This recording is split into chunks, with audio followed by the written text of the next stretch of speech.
When I first saw this footage, I thought I had mistakenly clicked on a still image from the micro SD card. Then the camera moved and I quickly realized how far DJI have come with their new Phantom 4. I want to talk about the elephant in the room. I have never been a DJI fan. I fly as a hobbyist, and the first incarnations of the Phantom stood against everything I believed in as an RC pilot. My background is flying nitro planes dating back to 25 years ago. Assisted pilot controls didn't exist, and when they started to come into play around 2005, they were seen as cheating. 3D pilots would use gyros to stabilize the aircraft and make complex maneuvers such as hovering and torque rolls easier to perform.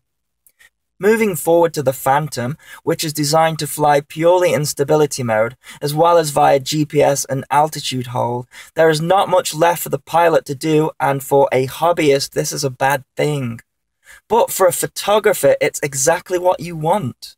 Now you can turn all modes off apart from altitude hold, which has to always be active due to the spring-loaded throttle sticks. But I have talked about this before, and it used to be the case that in order to fly something like this, you would need to join a flying club and pass an efficiency test before you could fly anything. Now anyone can walk into an Apple store and buy the Phantom 4 with no documents or anything. If you have the money, you can just have one. I don't think this is DJI's fault though, and no doubt something will need to be done about that. Although the ease of use of the Phantom 4 definitely attracts those type of customers. Despite all that, I can't help but be blown away by the Phantom 4.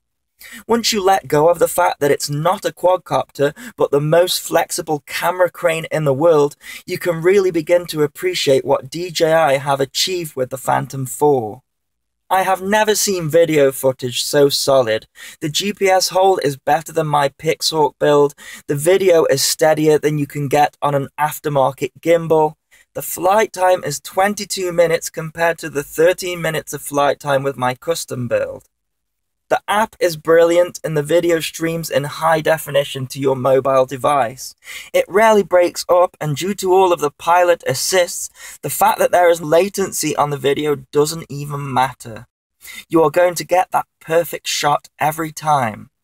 My big worry with GPS in the past is the reported number of flyaways. This is where the aircraft just decides to fly away on itself when it's in GPS mode.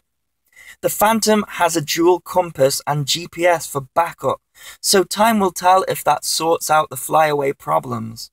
I'd like to thank Chris from Sky High Views for kindly letting me fly his Phantom. I'm going to be doing a full review soon of the package. It's not by any means a cheap package at £1,300, and that is assuming that you already have an Android phone or an Apple device, which of course most of us have these days. The system is using a version of DJI Lightbridge, so the range of both video and control is mind-blowing. And with the added security of that rock-solid GPS function, you can have a degree of confidence in the system.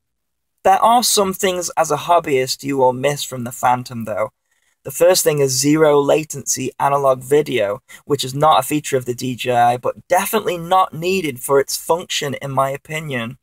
The Phantom 4 is an eye in the sky with a good chunk of fun happening after the aircraft has landed, and we can review the results of the HD footage off the micro SD card. The view from the camera is just mind-blowing. You can adjust the ISO and shutter speed from the app while also recording at the same time. The camera has a 94-degree field of view, which is perfect for getting great footage, but perhaps a little narrow than we are usually used to for flying FPV. This is where the active avoidance comes in handy. It's giving an extra pair of eyes and hands in the sky to stop you from running into anything.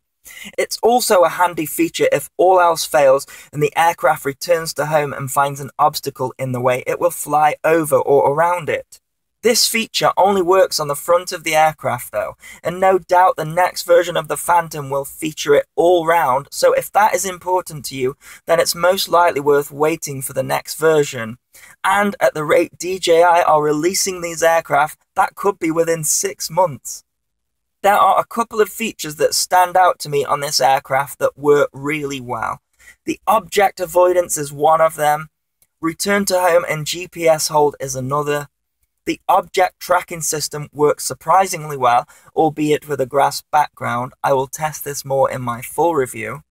The flight time is astonishing, with the warning level coming up at about the 22-minute mark. Of course, that varies depending on your flying style, which is plenty of time to get all the shots you need. The batteries as well discharge themselves after a set number of days, which you can manually change in the app. To counterbalance all these positives, let's take a look at a few negatives that I have observed. The DJI Go app seems to always be active in Android, which in turn drains the battery in my phone throughout the day. The only way to avoid this is to uninstall the app, which isn't convenient. The DJI app used 20% of my battery in one day without even doing a flight with the Phantom. I'm told this is a problem only on Android and not iOS, but it's annoying for me. The built-in camera and gimbal has limited movement. It doesn't point up, it only points down. It also does not yaw, but honestly, for the things that it can do, it doesn't need those features. Now, this is just a small thing, but I do find it a bit strange. The DJI Phantom works with both Android and Apple devices, but it does tend to lean more towards Apple devices. They are even sold in Apple stores. However, it only comes with a lead to an Android phone. As I say, it's a small thing, but I do find it strange. However, that's not going to affect me because I will be using an Android phone. So there you go. That is my mini review of the flight footage from the DJI Phantom 4.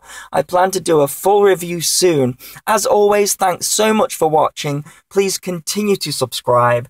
Cheers.